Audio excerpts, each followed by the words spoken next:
Adviento, tiempo de espera gozosa en el Señor. Un saludo muy especial en este tiempo que iniciamos en la espera gozosa de la presencia de Dios en nuestras vidas.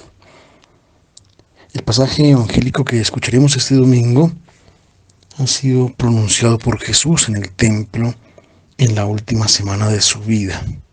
Y Lucas nos cuenta que Jesús cada día transcurría su jornada en el templo donde enseñaba, y después en la tarde salía y se retiraba hacia el monte de los olivos y dormía a cielo abierto. Es importante tener en cuenta varias cosas antes de abordar este texto que se nos presenta para este domingo. Por ejemplo, que algunos de los versículos que meditaremos y reflexionaremos han sido ya vistos, tratados hace 15 días desde el Evangelio de Marcos, con sus diferencias y con sus similitudes. Donde termina el Evangelio de Marcos, digamos que la liturgia nos invita ahora a comenzar la lectura del Evangelio de Lucas, una lectura que haremos durante todo el año y que nos llevará a vivir este ciclo C de la mano del evangelista Lucas, que tendrá como meta, como objetivo, enseñarnos la misión que tenemos como discípulos, aquella de curar, aquella de enseñar. La leeremos en el capítulo 4 en su momento. Para este domingo vamos a tener en cuenta el capítulo 21, los versos 25 al 28 y los versos 34 al 36.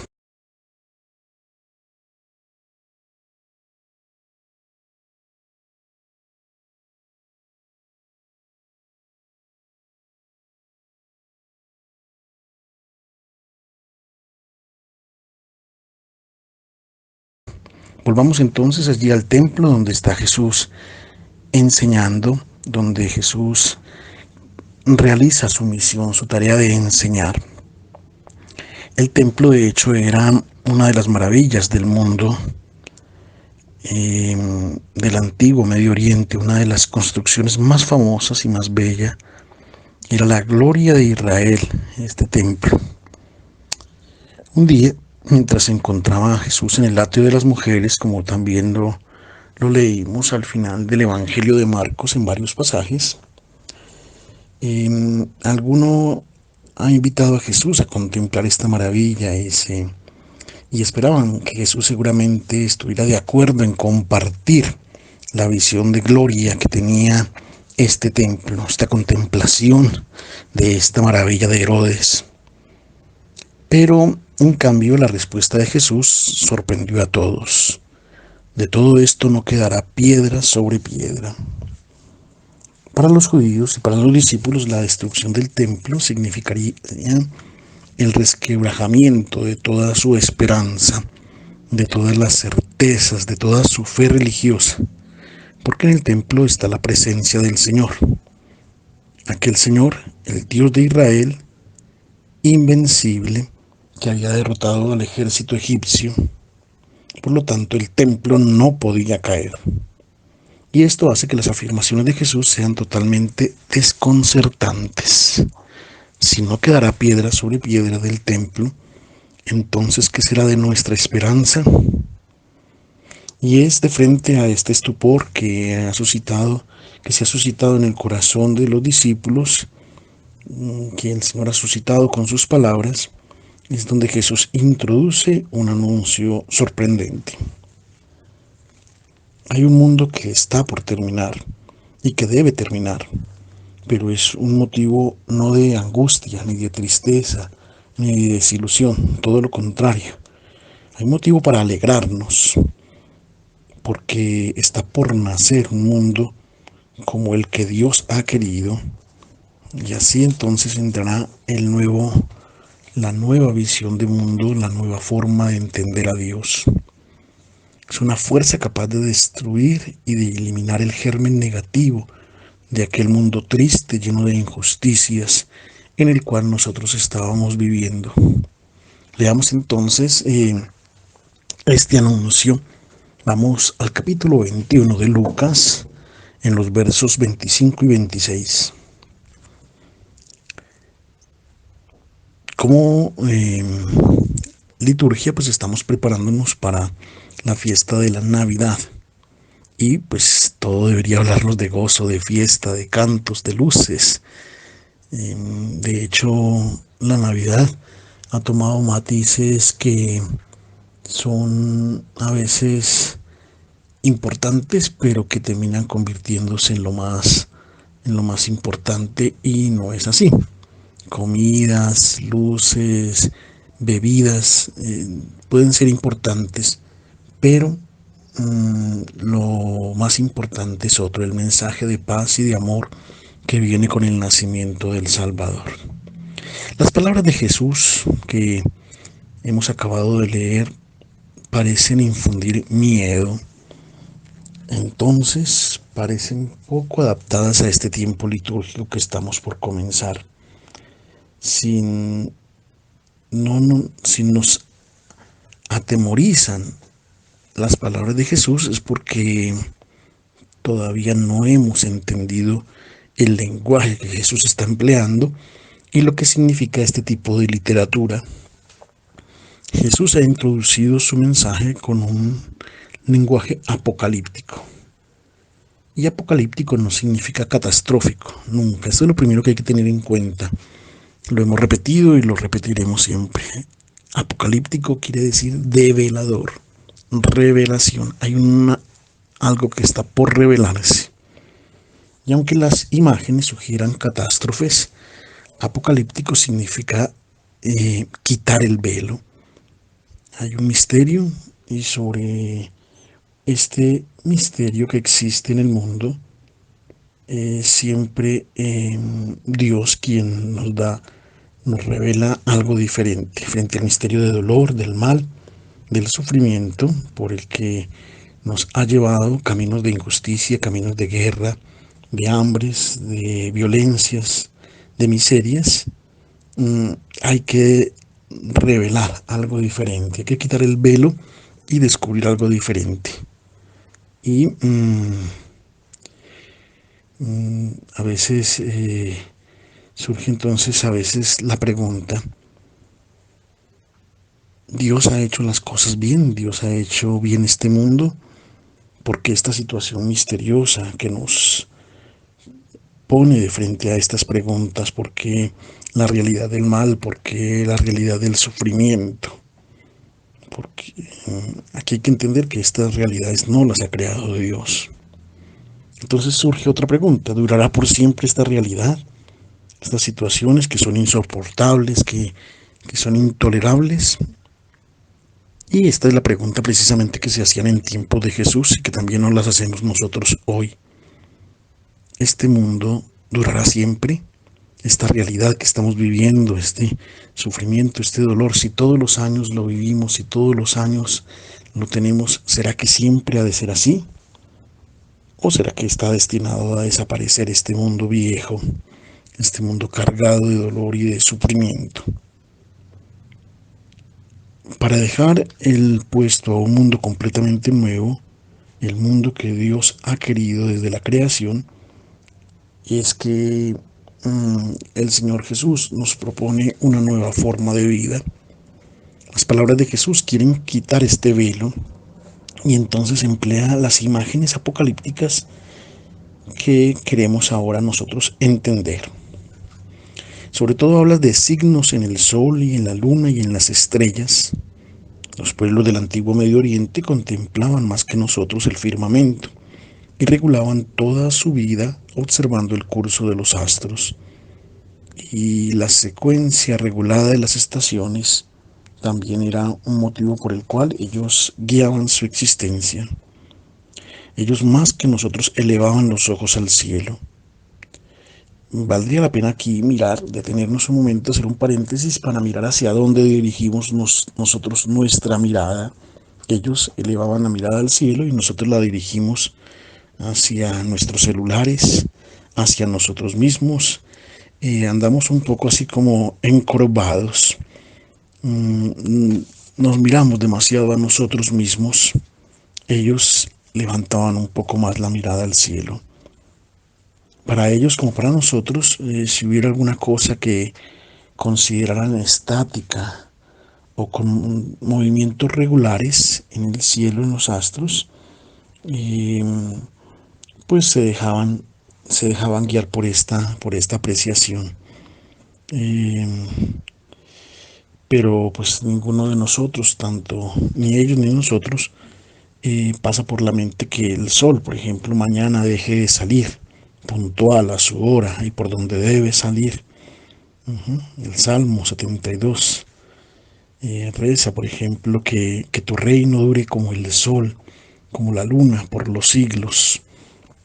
Es decir, no, los astros regían de alguna manera la vida y era inconcebible que se cayeran o que se destruyeran. ¿Qué es lo que quiere decir Jesús?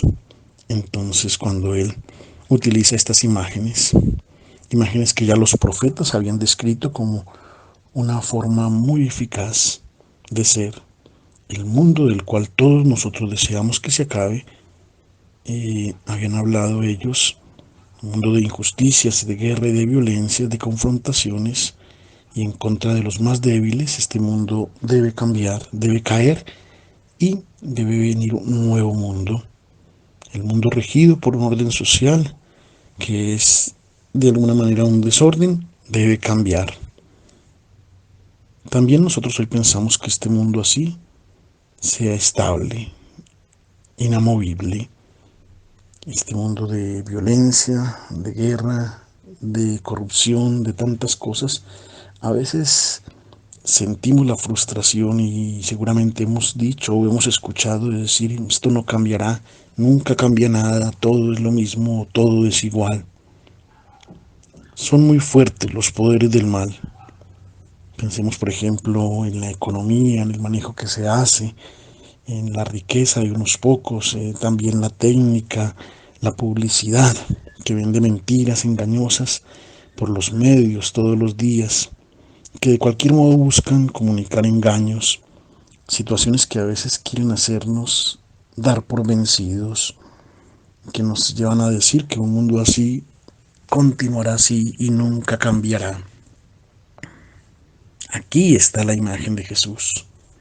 Todo lo que parece inmutable, inamovible, Dios lo transformará, porque introducirá en el mundo una fuerza más potente que las fuerzas del mal, y será el fin no solamente del mundo de las injusticias sociales, sino sobre todo el final de una estructura religiosa que todos concebían duraría eternamente, porque era sostenida por la autoridad divina, aquella religión que inculcaba en el pueblo una relación comercial con Dios, una relación de miedo, de temor, de angustia, con Dios como un juez implacable frente a la vida de los seres humanos.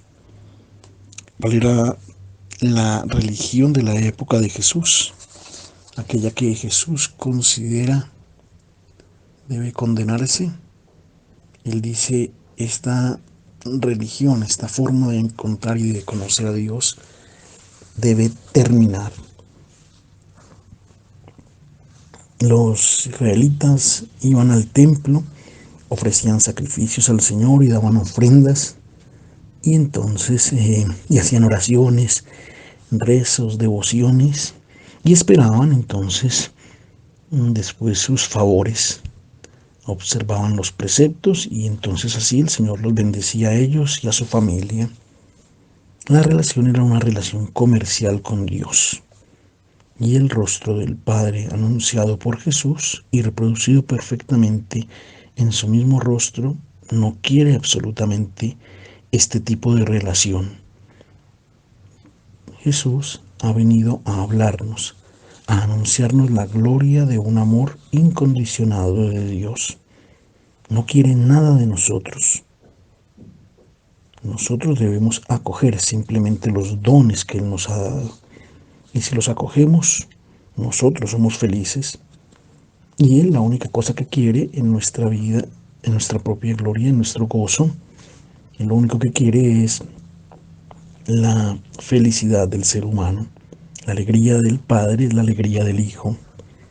Y esto es lo que anuncia Jesús: el atardecer, el ocaso,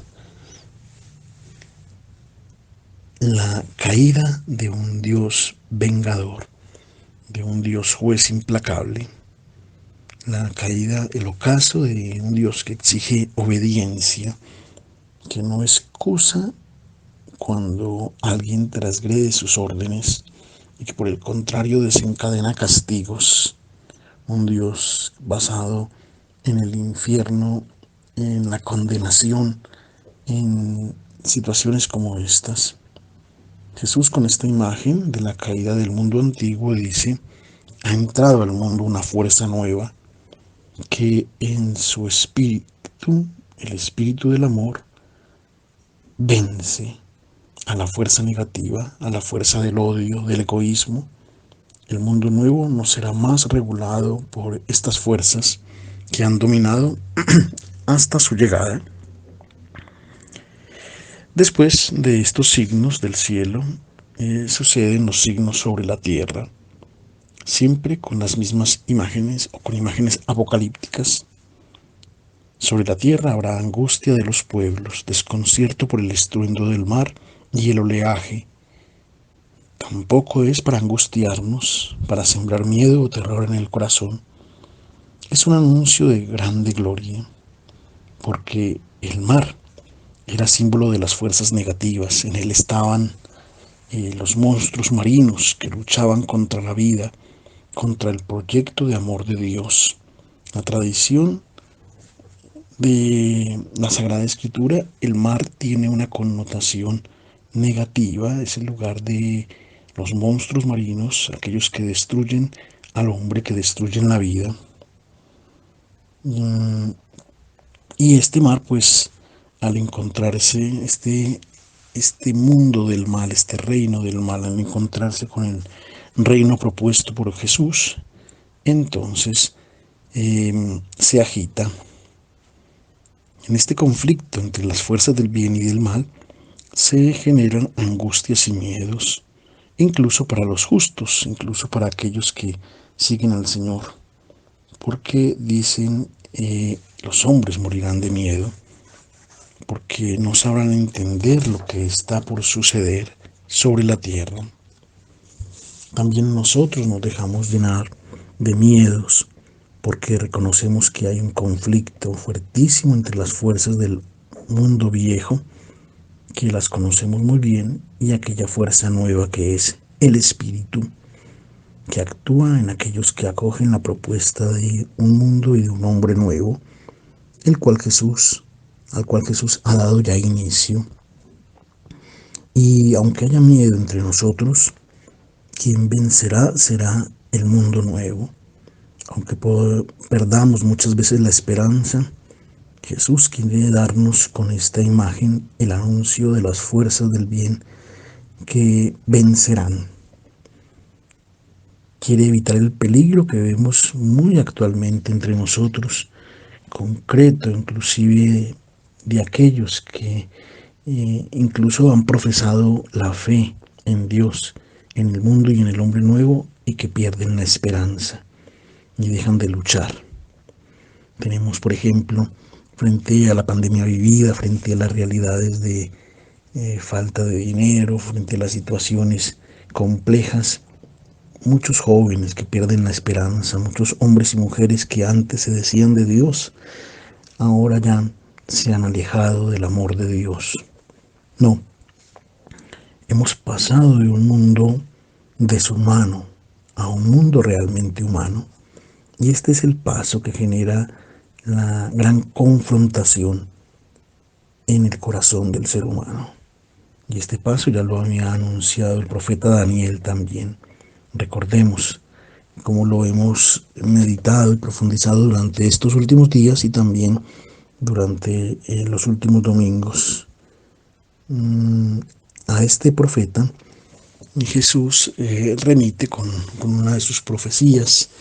Los versos 27 y 28 están leídos en esta clave del profeta Daniel. En el capítulo 7 Leamos primero entonces los versos 27 y 28 del capítulo 21 de Lucas, que nos remiten al profeta Daniel. En el capítulo 7 del libro del profeta Daniel se nos presenta el mundo viejo, el mundo antiguo, como un mundo bestial.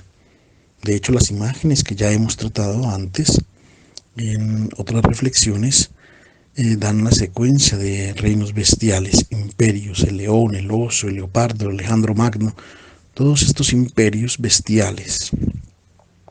En el libro del profeta Daniel viene anunciado finalmente la venida del reino del Hijo del Hombre. Hijo del Hombre en la lengua hebrea significa simplemente el hombre verdadero, el hombre auténtico, aquel que es verdaderamente hombre, que realiza la humanidad en plenitud, que tiene una identidad humana, un hombre egoísta, un hombre mentiroso, opresor, un hombre lleno de envidia, con resentimientos o con ira en el corazón, un hombre violento, es un hombre deshumano, no es humano, es una bestia. Y aquí está el mundo viejo, del cual el profeta Daniel había ya anunciado su fin. Lo que Jesús anuncia es el triunfo de lo humano sobre lo deshumano. De hecho dice, cuando comiencen a suceder estos signos de los cuales debemos estar en grado de acoger e interpretar, entonces verán ustedes al Hijo del Hombre. La pregunta es, ¿cómo debemos comportarnos de frente a esta revelación hecha por Jesús? Porque se puede dejar uno de pronto envolver por esta historia del designio de Dios. O puede uno permanecer al margen, puede uno permanecer separado, puede uno dejarse llevar por los miedos, por los temores y quedarse cruzado de brazos frente a la vida, o dejarse envolver por la palabra de Dios y por el designio de Dios. Entonces, el Evangelio de este domingo nos da como unas nuevas claves para saber qué debemos hacer. Pónganse de pie, enderécense. Aquí es bonito el verbo griego que dice anakipto, y que significa tú que agachas la cabeza, que te inclinas tal vez por vergüenza, por miedo, porque te sientes menos, ponte derecho. Este verbo es utilizado también otra vez por Lucas que leeremos durante este año. Entonces vamos poniéndolo ya en referencia en el capítulo 14, cuando llega ante Jesús una mujer encorvada, una mujer que se mira a sí misma, una mujer que solo mira hacia ella. En el capítulo 13, en los versos 10 al 17 se nos presenta esta imagen de la mujer encorvada, una mujer que solo mira para sí mismo, que se mira solo el estómago, digámoslo así, que no puede levantar la cabeza, que se parece a muchos de nosotros hoy, que solo miramos hacia abajo, hacia el celular, hacia nosotros mismos, hacia lo que somos en nuestra propia vida. Esta mujer andaba siempre agachada. Imagen de la mujer que, según la historia, ha siempre debido inclinar la cabeza. También es una imagen de todos aquellos que simplemente han optado por ser sumisos, por aceptar las situaciones y por dejarse llevar simplemente por la vida. Jesús dice, ha llegado el mundo nuevo, pónganse derechos, enderécense todos ustedes que han replegado su vida, no se resignen a las diferentes esclavitudes a las cuales se han sometido, esclavitudes tal vez que son paganas, de tradiciones o de modas antiguas, de lo que venía de antes. No.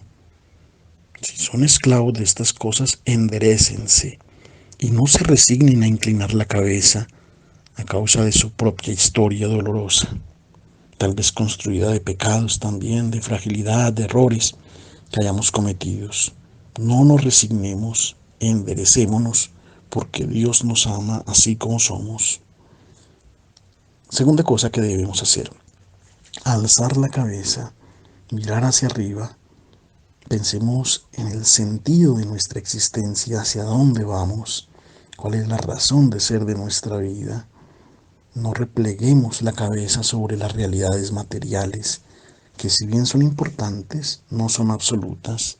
Alcemos nuestra cabeza porque se acerca nuestra liberación. Cuando comiencen a suceder estas cosas, prepárense, porque se deben acoger los signos del mundo nuevo e insertarlos en esta nueva realidad. Y ahora entonces leemos la segunda parte del texto que se nos propone para este domingo, dos recomendaciones, versos 34 y 36 de este capítulo 21. Escuchamos ahora las recomendaciones que nos hace Jesús en la espera y cómo debemos insertarnos a este mundo nuevo al cual Él ha dado inicio. La primera recomendación, esta no es estar atentos a lo que hacen los demás, a lo que hacen otros, sino estén atentos a ustedes mismos. Algo así como vigílense ustedes mismos, porque son varios los peligros en los que pueden caer. ¿Cuáles son estos peligros o estos riesgos? Primero, que su corazón se vuelva pesado. Esto es, que perdamos la sensibilidad religiosa, la sensibilidad humana del mensaje que Jesús nos ha dado. Es que así como vivimos en el mundo, como vivimos junto a una lógica que es la de este mundo, entonces perdemos la lógica del Evangelio.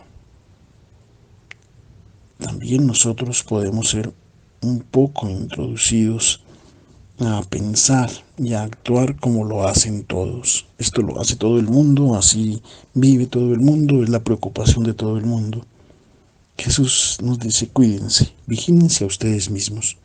Cuidado con sumergirse en el presente, en las cosas materiales, hasta el punto de no dejar espacio a la búsqueda de los valores y del sentido de la verdadera vida, y que terminemos resbalando y cayendo en el modo de pensar y de actuar de todos. Vigílense a ustedes mismos, permanezcan siempre en contacto con mi palabra. Un segundo peligro, emborracharse. Aquí pues no es necesariamente con licor, también, pero no solamente. Se trata de todo aquello que aturde, de todo aquello que estresa, que embota la mente y el corazón. Todo lo que nos hace perder el contacto con la realidad. El que bebe, el que se emborracha, vive luego en un mundo iluso, en un mundo falso. Y en las diferentes borracheras materiales en las que nos podemos sumergir, pueden estar también los proyectos profesionales, por ejemplo, o económicos. Cuando no se piensa en otra cosa que en ellos mismos, cuando se hace lo que sea o se tiene que hacer lo que sea por cumplir las metas o los sueños, pasando por encima de otros, y se vuelve esto una obsesión. Ese es el emborracharse del cual se habla en esta parte del Evangelio. Cuando no se piensa en otra cosa que en nosotros mismos, ese egoísmo desenfrenado. Son todas estas realidades efímeras en medio de las cuales nosotros vivimos. Y aquí pues viene la enseñanza aprendida. Cuando la mente y el corazón no estén en paz, no es bueno tomar decisiones. Esta es una enseñanza que seguramente hemos escuchado muchas veces. Necesitamos la paz del corazón.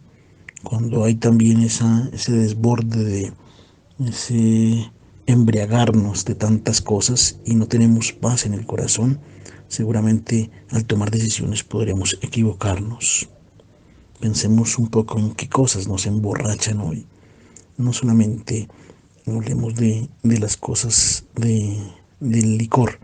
Pensemos en todo aquello que llena nuestra vida, que según tantos estudios hoy dicen nos llenan de estrés, nos llenan de de pensar en nosotros mismos.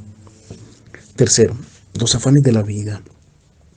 No es que las cosas materiales no sean importantes, pero no son las únicas. Las preocupaciones por la vida biológica no pueden absorber todo nuestro interés. Si está replegado nuestro interés sobre las realidades terrenas como si fueran las únicas y absolutas, entonces no estaremos dando el valor a las cosas verdaderas de la vida. Después continúa diciéndonos Jesús: atentos, que pueden ser víctimas de un lazo que los cubre y que los ata, que no les permite moverse, que decisiones que no te permiten actuar. Cuidado con las decisiones que se toman, con la forma de vivir. Puedes terminar encadenado a un mundo imaginario, porque el mundo verdadero, el de las decisiones justas, no se revela inmediatamente, no vendrá de inmediato. Quien ha decidido bien en la vida lo ve solo al final.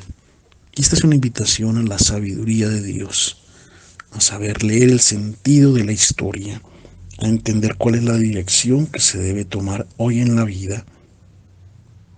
La última recomendación, la oración.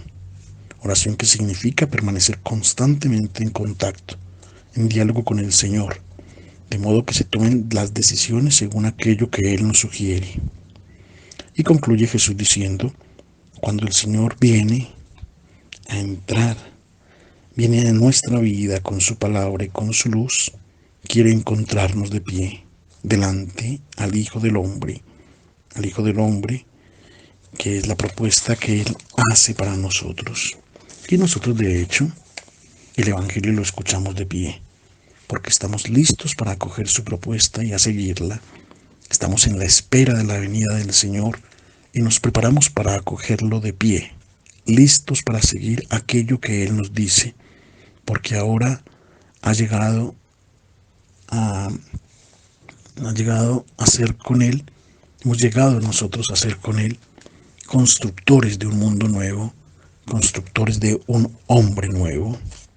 Es así entonces como comienza la liturgia, el Evangelio, la palabra de Dios, a invitarnos a vivir este tiempo de esperanza, este tiempo de alegría. Comencemos nosotros entonces a vivir un gran Adviento y que ojalá este año 2021 sea la oportunidad, el nacimiento de Dios en nuestros corazones, en nuestras familias. Un feliz domingo para todos.